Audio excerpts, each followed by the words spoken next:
오늘은 573번째 한글날입니다. 외국인 유학생들은 한글을 어떻게 보고 있는지 들어봤습니다. 올 가을 첫 한파주의보가 발효된 강원 산간 지역에서 첫 얼음이 관측됐습니다. 천연기념물이자 멸종위기종인 장수하늘소 유충이 강원도 춘천에서 46년 만에 발견됐습니다. 국토교통부가 영월에 드론 비행시험장을 짓고 시범 운영에 들어갔습니다. 내년 드론법 시행 전에 비행시험과 규제 등 운영 매뉴얼을 만들겠다는 겁니다. 시청자 여러분 안녕하십니까? 오늘은 573번째 한글날입니다. 한글의 우수성은 이미 널리 알려져 있지만 외국인 유학생들이 말하는 가장 큰 장점은 역시 배우기 쉽다는 점이었습니다. 이재규 기자가 보도합니다. 한글이 세상에 나온 지 573년, 573도를 맞는 한글날 기념행사가 강원도에서도 열렸습니다. 올해로 7번째를 맞은 한글날 행사에는 남녀노소, 내외국인 등 누구든 제한 없이 한글을 사랑하는 이라면 참가가 가능합니다. 한국에 온 지 6년째라는 모로코 여성은 한글의 가장 큰 장점은 배우기 쉽다는 점이라고 단호하게 말합니다. 한글의 단점은 배울 때 자음과 모음이 많지가 않아서 이게 합쳐지면 많은 소리 낼 수 있어서 특별하다고 생각을 하고요.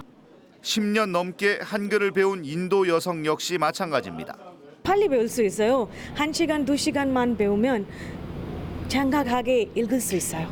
그러면 ABCD 아니면 인도 글자도 좀 어려워요. 글자 배우기가 좀 시간 좀 걸릴 것 같아요.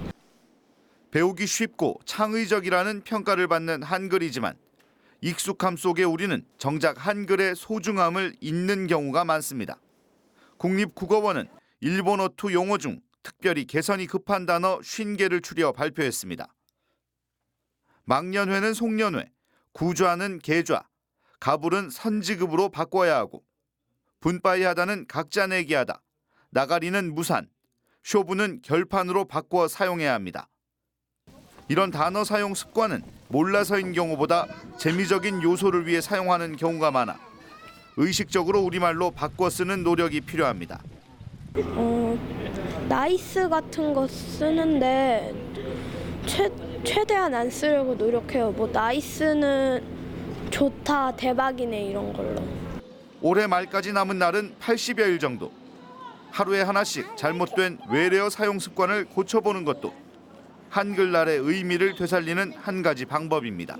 MBC 뉴스 이재규입니다. 올가을 첫 한파주의보가 발효된 강원 산간 지역에서 첫 얼음이 관측됐습니다. 추위가 성큼 다가오면서 산간 지역 주민들은 겨울 채비에 분주해졌습니다. 정다혜 기자입니다. 해발 800m에 펼쳐진 대관령 들판에 소금을 뿌린 듯 하얗게 서리가 내려앉았습니다. 자동차 유리창과 도로 난간에 송글송글 맺힌 물방울은 추위에 꽁꽁 얼어붙었습니다.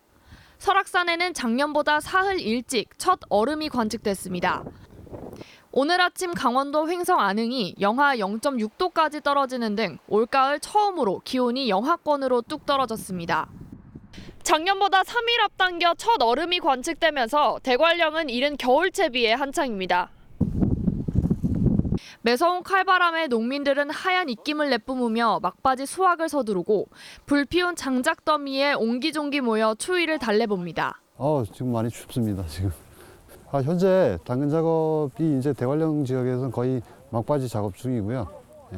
지금 오늘 날씨가 추워서 지금 작업하는 팀들도 많이 고생을 하고 있습니다. 산간마을에는 벌써 난로를 떼느라 연기가 뿜어져 나오고 겨우내 쓸 장작도 수북이 쌓여 있습니다. 대관령 추위에 놀란 캠핑객들은 난로와 전기장판을 켜고 밤을 보냈습니다. 스산한 정도가 아니라 좀 춥다는 생각이 들어가지고 텐트 안에 히터도 틀고 전기장판도 틀고 해서 가을 정취를 느낄 새도 없이 예년보다 일찍 찾아온 추위에 강원 산간마을은 본격적인 겨울채비에 들어갔습니다. MBC 뉴스 정다혜입니다. 천연기념물이자 멸종위기종인 장수하늘소 유충이 춘천에서 46년 만에 발견됐습니다. 현재 국립문화재연구소 등에서 인공사육되고 있는데 성충이 되는 5년 뒤에 최초 발견지인 춘천에 방사될 것으로 보입니다. 박병근 기자입니다. 크기 10cm 남짓한 장수하늘소 애벌레가 살균 처리된 톱밥 사이에서 꿈틀거리고 있습니다. 25도에 맞춰진 사육시설에서 느타리 균을 먹이로 하고 있습니다. 지난 8월 춘천시 북산면에서 천연기념물 제218호이자 멸종위기 야생동물 1급인 장수하늘소의 유충 7개체가 발견됐습니다. 현장 조사를 통해 춘천에서 발견되었고 이것은 천연기념물 지정 해제 후 46년 만에 발견으로 매우 큰 의미가 있습니다. 장수하늘소는 한때 춘천 북산면 일대에서 서식해왔으나 소양강댐 건설로 수몰된 1973년 이후 경기도 포천시 광릉숲이 유일한 서식지로 알려져 왔습니다. 딱정 벌레목에 속하는 장수하늘소는 수컷의 경우 12cm까지 자라는 큰 곤충으로 현재 국립문화재연구소 등 2곳에서 인공 증식과 생태 복원에 나서고 있습니다. 앞으로의 계획은 보존을 위한 연구가 첫 번째로 되어야 될 것 같고요. 그리고 유충 과정의 안전화, 성충의 인공사육과 증식을 통해 원체 질주에 다시 자연 방사할 예정입니다. 장수하늘소는 유충 단계에서 5년에서 7년이 지나면 성충으로 자라 이르면 2024년쯤에 최초 발견지로 방사될 예정입니다. 문화재청은 장수하늘소 발견 지점을 중심으로 정밀 조사에 나서 서식지 일대를 천연기념물로 지정할지 여부도 검토할 계획입니다. MBC 뉴스 박병근입니다. 국토교통부가 영월에 드론 비행 시험장을 짓고 시범 운영에 들어갔습니다. 내년 드론법 시행 전에 비행 시험과 규제 등 운영 매뉴얼을 만들겠다는 건데 드론 산업에 대한 지역 활성화 기대감이 고조되고 있습니다. 황구선 기자입니다. 12kg 무게의 중형 드론이 하늘로 오릅니다. 그 무게만큼 농약을 싣고 방제 작업을 펼칠 수 있는 농업용 드론 조종법을 영월군 공무원들이 배우고 있습니다. 산림과 지적, 환경과 소속인 이들은 드론으로 행정, 민원 업무를 볼 준비를 하고 있습니다. 아무래도 산이 좀 험준하고 사람이 접근이 용이하지 않은 곳에는 많은 도움이 될 것 같습니다. 교통과 산업, 행정 등 드론 활용 분야가 빠르게 넓어지면서 정부가 영월 등 전국 3곳에 드론 전용 비행 시험장을 건설했습니다. 영월 시험장에는 국비 60억 원이 투입돼 3층 건물에 드론 이착륙장과 온도 통제 시험실, 비행 통제실 등이 들어섰습니다. 엔진 출력과 영하 40도에서 영상 70도 사이 온도에서의 내구성 등을 실험하게 되는데 시험장 3곳마다 특색 있는 실험을 할 수 있도록 지원됩니다. 3년 전 전국 최초로 산업용 드론의 비행 시험을 할 수 있는 시범 공역으로 지정된 영월 지역은 드론 산업에 상당히 고무적입니다.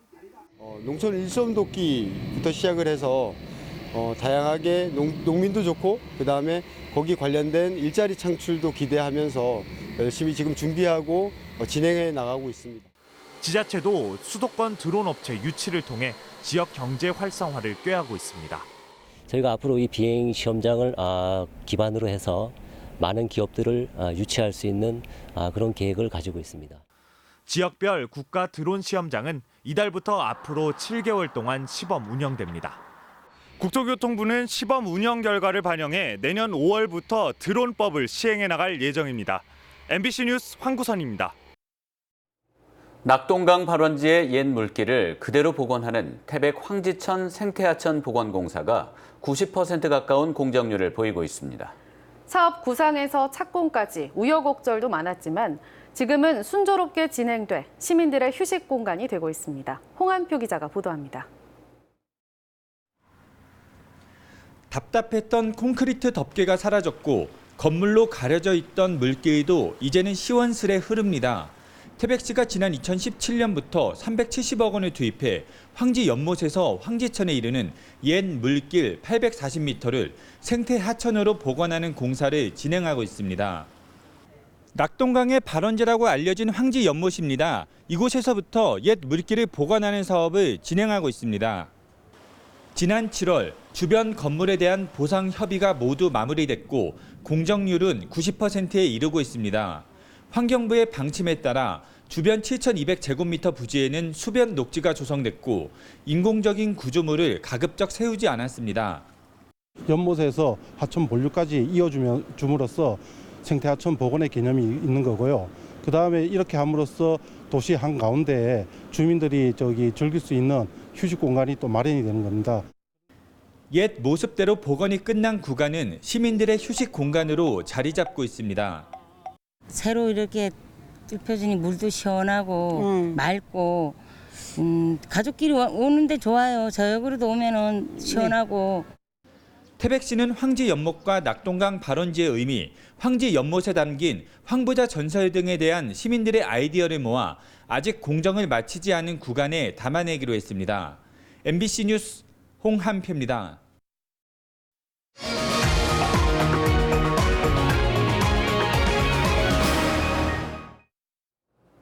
강원지방경찰청과 도내 일선경찰서의 민원용 주차 면수 비율이 14%에 불과한 것으로 나타났습니다. 민주당 소병훈 의원이 경찰청으로부터 제출받은 자료에 따르면 도내 민원용 주차 면수는 263개로 전체 1,800여 개의 14.4%에 불과했습니다. 또 장애인 주차 면수 비율도 3.1%에 불과해 법정 장애인 주차 면수인 6.9%에 못 미쳤습니다.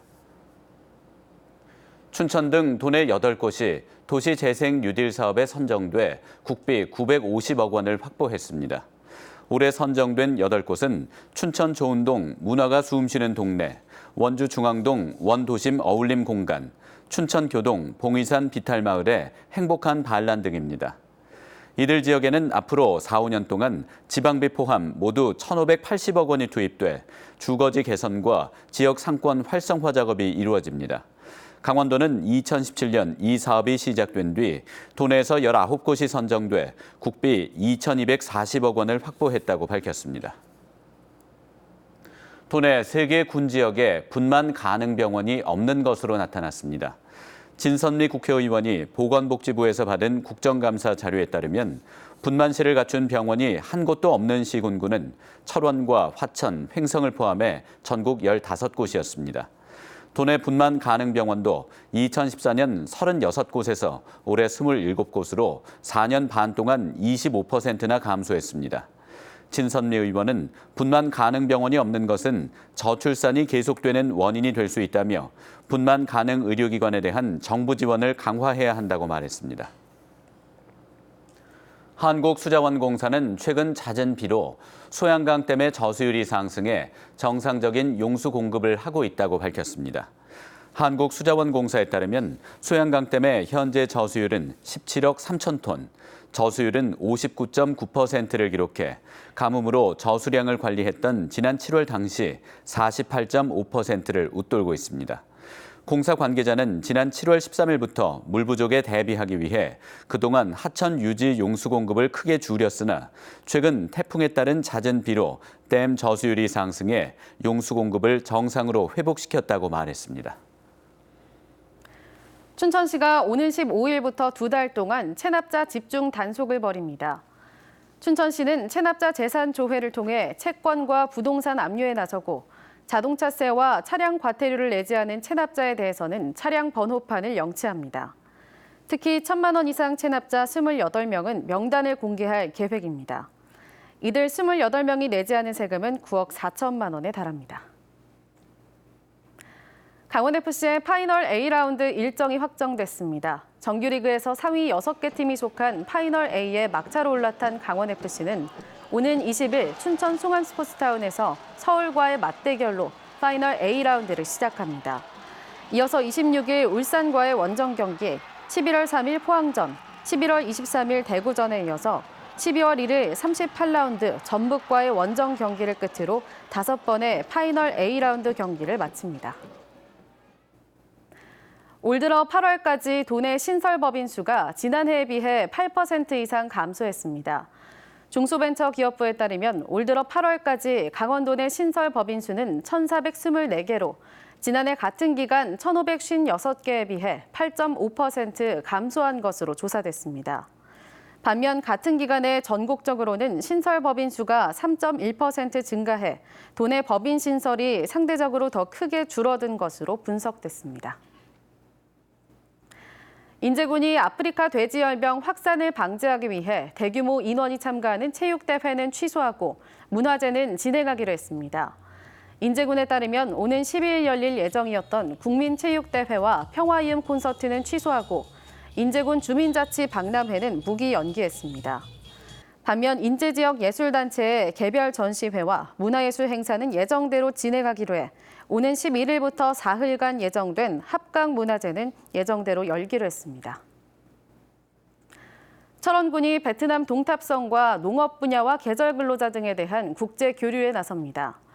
철원군에 따르면 베트남 동탑성 인민위원회 소속 10여 명의 방문단이 오늘부터 오는 13일까지 철원군을 방문합니다. 이들은 철원군과 양 도시에서 생산된 농산물, 가공식품 등 상호 농업교류 업무 협약을 체결하고 계절 근로자 활성화를 위해 기존 3개월의 근로기간을 5개월로 연장하는 방안에 대해 협의합니다. 이상으로 뉴스데스크 강원을 마칩니다. 시청해주셔서 고맙습니다.